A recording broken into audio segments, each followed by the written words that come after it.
Además de haber analizado esta anatomía de los diagnósticos, la taxonomía diagnóstica también se conforma por un sistema multiaxial o de ejes, como los había mencionado con anterioridad.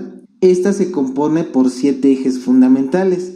El eje 1 es el foco, que nos describe el problema o la respuesta humana que está sucediendo. Por ejemplo, tenemos la aflicción, la ambulación, la ansiedad, las caídas, la dentición, el estrés, la fatiga, obesidad, etcétera, etcétera. Por otro lado, tenemos al eje 2, que nos habla del sujeto del diagnóstico. Son las personas para quienes se determina el diagnóstico enfermero. Puede ser el individuo, el cuidador, la familia, un grupo o la comunidad. Muchas veces el sujeto del diagnóstico no está explícito y cuando no está de esta forma se entiende por defecto que es el individuo o la persona. Después tenemos nuestro eje 3, que es el juicio. Es un descriptor o modificador que limita o especifica el significado del foco. Nuestros juicios pueden ser, por ejemplo, alterado, bajo, carente, complicado, defensivo, disminuido, aumentado, frágil, incapacitado, etc. Este juicio nos va a permitir entender cómo se encuentra el estado del problema o del foco diagnóstico. Por otro lado, tenemos nuestro eje 4, que es la localización. Describe las partes o las regiones del cuerpo, sus funciones relacionadas. Incluye a todos los tejidos, los órganos o lugares anatómicos donde se están desarrollando estos problemas de salud. Por ejemplo, tenemos auditivo, cardiopulmonar, cardíaco, cerebral, el propio cuerpo, gustativo, intracraneal, etc. Después tenemos el eje 5, que es la edad. Se refiere a la edad de la persona que es el sujeto diagnóstico. No siempre está explícito. Puede ser, por ejemplo, el feto, el neonato, el niño, el adulto o el anciano. Tenemos el eje 6 que nos describe el tiempo. Nos habla de la duración del foco diagnóstico. Estos pueden ser agudos cuando dura menos de 3 meses, crónico cuando tiene una duración igual o mayor a 3 meses, intermitente cuando se interrumpe y vuelve a comenzar en intervalos, periodos o ciclos, y continuo cuando es ininterrumpido, que continúa sin ninguna interrupción. Y por último tenemos el eje 7, que es el estado del diagnóstico. Se refiere a la existencia o potencialidad del problema. Para comprenderlo con mayor facilidad podemos entenderlo como el tipo de diagnóstico que se está tratando. Nada más tenemos 3. Focalizado en el problema o real, de promoción a la salud, y potencial o de riesgo. Este sistema multiaxial nos va a permitir comprender y razonar en la construcción de nuestros diagnósticos enfermeros. Hablando de construcción, vayamos ahora a analizar cómo se construye un diagnóstico de enfermería. Para comprender esta tarea es necesario irlo practicando mientras resolvemos un caso clínico. Aquí les voy a presentar el caso con el que trabajaremos en esta sesión. Se trata de Mario, un joven de 24 años que acude por iniciativa propia al servicio de enfermería de su universidad. Al llegar a la entrevista, Mario menciona lo siguiente: vengo porque últimamente me he sentido con poca energía. He estado estresado por la elaboración de mi tesis, ya que he dormido pocas horas y mis exámenes finales comienzan el siguiente lunes. Además de eso, también he notado que he bajado algo de peso. Mis pantalones comienzan a sentirse flojos y a veces me quedo dormido entre clases.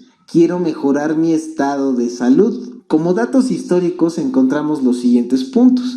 Tiene padres hipertensos, su abuelo es diabético, lleva semanas con problemas para conciliar el sueño y duerme solo de 4 a 5 horas cuando puede.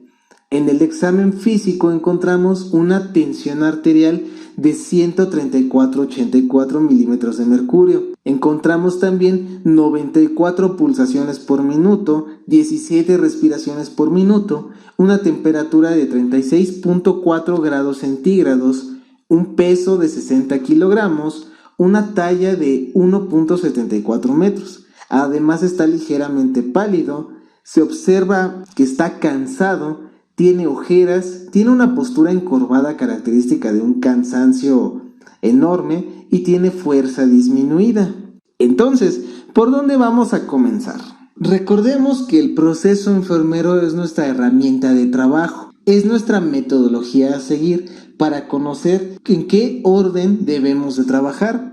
Recordando las 5 etapas del proceso enfermero, nuestra primera etapa es la valoración. Ya tenemos nuestro caso clínico. Aquí ya está implícita la observación y la entrevista.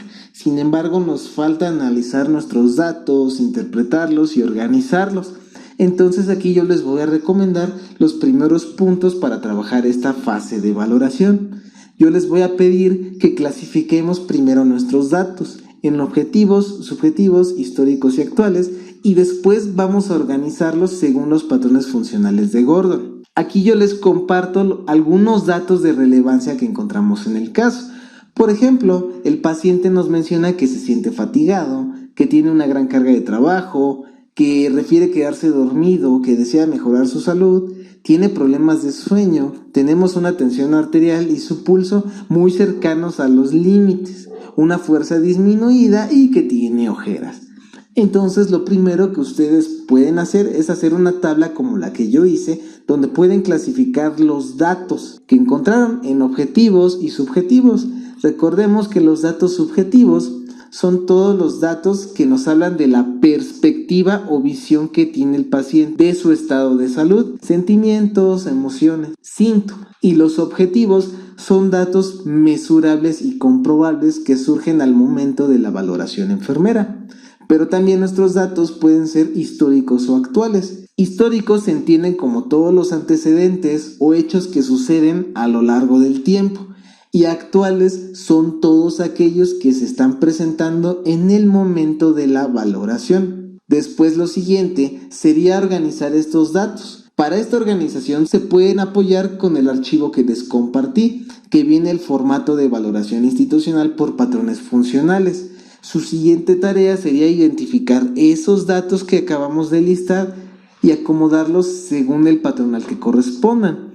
Por ejemplo, se siente fatigado corresponde al patrón 5, que es de sueño y descanso. La gran carga de trabajo o estrés va relacionado a nuestro patrón número 10, que es el de afrontamiento y tolerancia al estrés. Quedarse dormido nuevamente va a nuestro patrón 5. Desea mejorar su salud, va referente al patrón número 1 de autopercepción, autoconcepto. Problemas de sueño nuevamente en el patrón 5. La tensión arterial y el pulso van relacionados al patrón 4 de actividad de ejercicio, ya que allí va todo lo cardiovascular. La fuerza disminuida va en el patrón 6 cognitivo perceptual.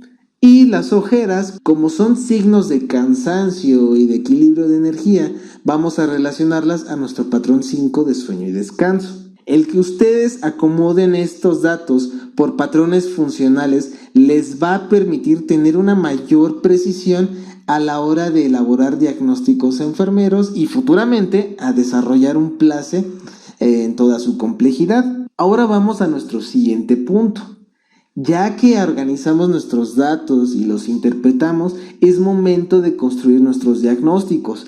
Es aquí donde vamos a sacar a relucir todo lo que hemos aprendido a lo largo de nuestra profesión y nuestro razonamiento. Como manera didáctica, a mí me gusta mucho enseñarles a identificar los problemas de salud. Identificando los problemas nos va a permitir acercarnos más a la construcción de los diagnósticos enfermeros. Vamos a pensar en 3 problemas, uno real, uno de bienestar y uno de riesgo. Veamos las respuestas reales. Recordemos que Mario evidentemente estaba muy fatigado y estresado por la gran carga de trabajo que estaba presentando. Entonces nuestro problema real sería la fatiga y el estrés. Un problema potencial es algo que está susceptible a desarrollar. Si se acuerdan, los familiares de Mario eran crónicos degenerativos. Y si ustedes recuerdan todo lo que han aprendido, podrán concluir conmigo que el estrés prolongado, la alta carga de trabajo, no dormir a sus horas, dormir poco tiempo y tener factores de riesgo de crónico degenerativos nos puede hacer más susceptibles a desarrollar algún problema cardiovascular como la hipertensión o algún otro problema cardíaco. Entonces podemos decir que Mario tiene riesgo de desarrollar alguno de estos problemas de esta índole. Y por último, una respuesta de promoción. Recordemos que Mario se acerca por iniciativa propia a los servicios de enfermería y él le pide ayuda al profesional de enfermería a mejorar su estado de salud. Es decir, él tiene la motivación y el deseo de potenciar su estado de salud. Entonces aquí tenemos nuestra respuesta de promoción. Tenemos 3 respuestas y de estas 3 respuestas vamos a construir los 3 tipos de diagnóstico diferente. Para esto yo les comparto un pequeño diagrama que nos muestra los pasos para construir un diagnóstico. Vamos a analizar punto por punto con cada uno de las 3 respuestas humanas para llegar a construir nuestros diagnósticos.